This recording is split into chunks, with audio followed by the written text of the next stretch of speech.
Comment élever la race de canard de Barbarie?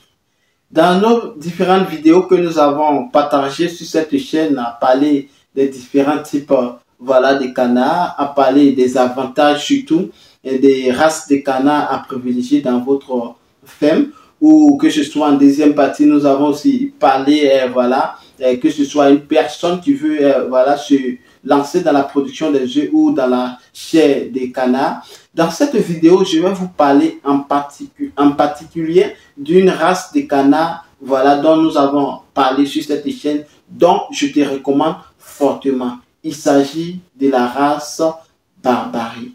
Comment alors élever la race Barbarie? Comment élever le canard de Barbarie? Le canard Barbarie est un canard qui est beaucoup plus demandé sur le marché.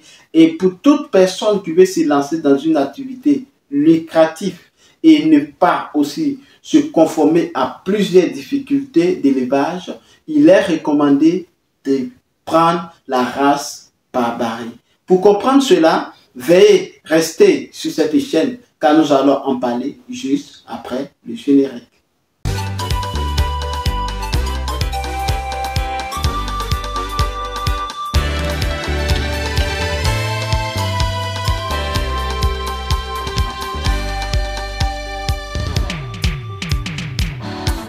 Le canard de Barbarie, communément appelé par les scientifiques Carina moschata, désigne la race de canard domestique issue d'une espèce de canard sauvage américain appelé canard musqué.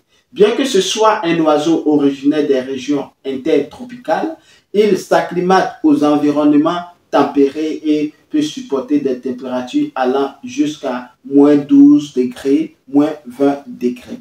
Alors, pourquoi aujourd'hui nous parlons de la race Barbarie? La race Barbarie est tellement réputée pour sa chair plus tendre, plus savoureuse, et en termes de production, elle est pour moi incomparable. En termes d'élevage aussi, pour moi, il n'y a pas de record à ajouter parce que c'est une race très appropriée même pour les débutants. Alors, si tu viens de me rejoindre sur cette chaîne et que tu te demandes qui est celui-là qui est en train de parler, bonjour à toi, bonjour à vous qui me suivez. Je suis Kwame Ferdinand, je suis agripreneur et je suis négociant de matières premières spécialisé dans la culture pérenne telles que le cacao, les noix de cajou, les palmiers à huile. Je suis également un négociant spécialisé dans les céréales. Sur cette chaîne, je te parle d'agriculture, je te parle d'élevage, je te parle aussi de la politique agricole et je te parle de tout ce qui est négoce aussi international dans un programme que nous suivons étape mon équipe et moi. Nous parlons aussi des politiques agricoles, comme j'avais dit, nous faisons du coaching personnalisé, nous plongeons également au cœur des paysans, producteurs de matières premières, afin de montrer leur quotidien, partager leurs cris de cœur et opter pour une solution rapide et efficace dans le but de contribuer au développement rural en apportant notre expertise favorable à leur réussite, tout en se servant de mise en relation entre producteurs et acheteurs sur les marchés national et international. Nous mettons également l'accent sur cette chaîne sur l'éducation entrepreneuriale christocentrique sans tabou. Je vais donc vous dire, si vous êtes en quête d'informations judicieuses, capitales pour le développement de vos business, soyez les bienvenus car cette chaîne est faite pour vous. Sur cette chaîne, nous proposons des idées de business. Donc, si vous voulez, vous pouvez descendre en lien et regarder les vidéos dont nous avons produit car la transformation des différentes matières premières agricoles est notre priorité et que ce soit dans l'élevage, il faut penser aussi à la transformation dont nous allons en venir étape par étape. Alors, avant de rentrer dans le vif du sujet, si vous n'êtes pas encore abonné à cette chaîne, je vais vous demander de vous abonner, de liker, de partager cette vidéo massivement autour de vous afin d'agrandir la communauté. Surtout, n'oubliez pas d'activer la petite cloche de notification afin de recevoir en permanence nos publications sur cette chaîne. Comme nous l'avons vu dans les avantages, à ne pas trop me répéter, en bref, si vous n'avez pas regardé, il est préférable de partir regarder cela. Mais à juste titre de rappel, il faut savoir que le canard Barbarie est le mâle beaucoup plus gros que la femelle. Et le canard de Barbarie, se reconnaît à la peau rouge qu'il porte sur la tête et de la base du bec jusqu'au cou. En particulier, chez le mâle, de plus, celui-ci porte sur le bec une expansion de peau, contrairement à la femelle.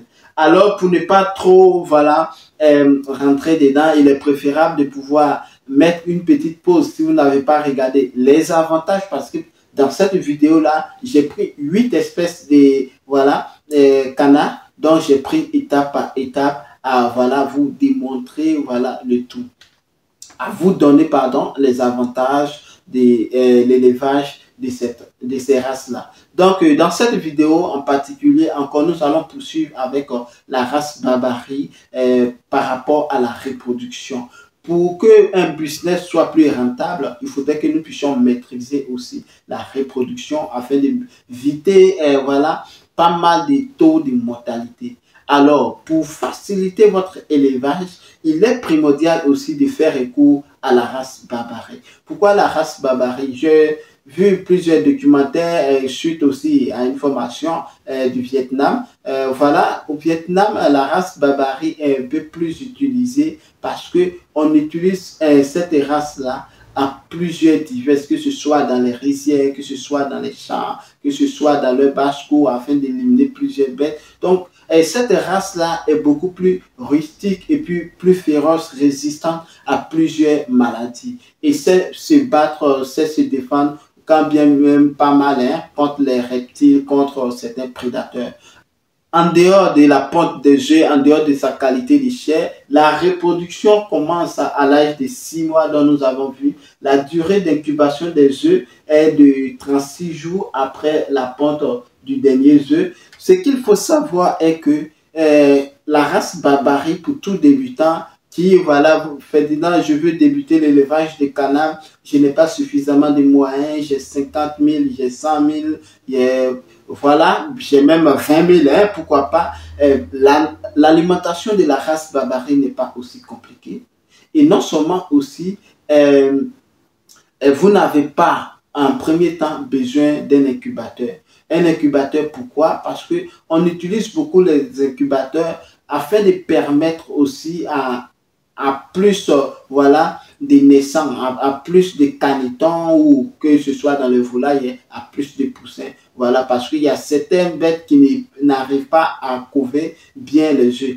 Contrairement à la race des Babari, la race Babari couvre très bien ses œufs. Peu importe la quantité d'éclosion, la race Babari va te couvrir ça propre. Donc voilà, en termes de, voilà, pour minimiser aussi le coût du départ, voilà, la race Babari est au top à privilégier. Alors, durant la couverture, ce qu'il faut savoir, la femelle quitte son nid seulement 15 minutes par jour environ, temps nécessaire pour subvenir à ses besoins vitaux, comme se nourrir par exemple, boire ou manger quelques petits reptiles. Donc, vous voyez que si vous avez même la race Babari, ça me rappelle une race africaine, donc on élève ça plus en Afrique. Je ne sais pas si vous avez grandi en campagne, mais il y a certaines personnes qui ont juste des canards, ils laissent comme ça le matin, souvent même ils peuvent vous donner juste un peu de maïs et ils s'en vont au champ. Pour le reste du temps, le canard ou la canne, elle se débrouille toute seule, même pour la pendaison, sans problème, et pour la couvaison, sans problème. On n'utilisait même pas de couveuse, on n'utilisait même pas de produits chimiques pour pouvoir faire certains vaccins. Donc, en termes de résistance, à ne pas me répéter, la race Babari, encore, est la meilleure pour tous ceux qui veulent débuter avec un petit budget.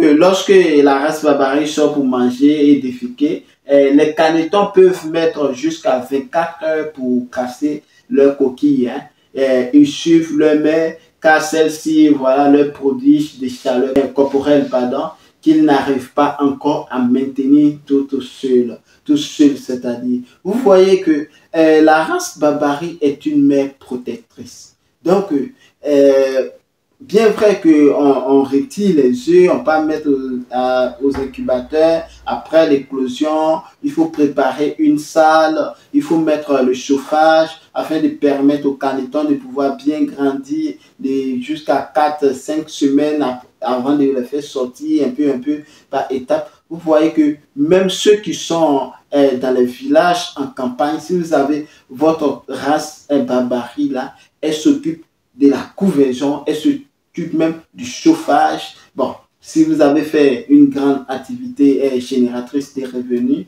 je sais que même pour installer tout cela, ça ne va pas causer peut-être un problème pour vous. Mais il y a certaines personnes qui n'ont pas du tout ces moyens-là. Donc, on peut essayer d'aménager l'espace voilà, approprié pour cette race-là et elle, que ce soit la couvaison, que ce soit le chauffage des canetons, elle s'en occupe facilement. En concernant la race Babari, le mâle ne participe pas à l'élevage des canetons, c'est ce qu'il faut savoir.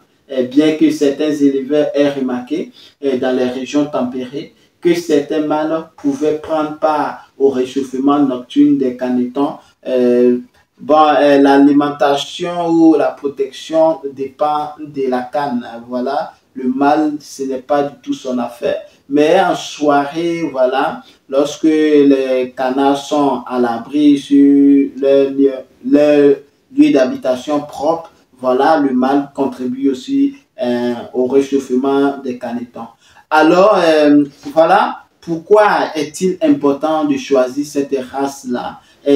Pour l'alimentation, ce n'est pas aussi compliqué. Je vais plus vous en donner l'alimentation de la race Babari dans une prochaine vidéo. Si vous voulez avoir cela, il faudrait que vous vous abonnez simplement, à liker nos vidéos, à partager, à activer la cloche de notification afin de recevoir cette vidéo-là. Parce que l'alimentation de la race Babari va rentrer dans une vidéo que je vais classer spécialement dans, voilà, sur l'alimentation des canards. Alors, j'espère que cette petite vidéo-là vous a été très utile. Voilà. Donc, pour toi qui veux te lancer dans l'élevage des canards, tu ne sais pas par où commencer, tu as regardé plusieurs vidéos, tu ne sais pas quelle race choisir. Pour le choix de la race, moi, je te recommande la race Babari. Il y en a plusieurs, mais pour moi, étant débutant, et voilà, avec le peu de moyens, il est primordial de se lancer avec la race Babari.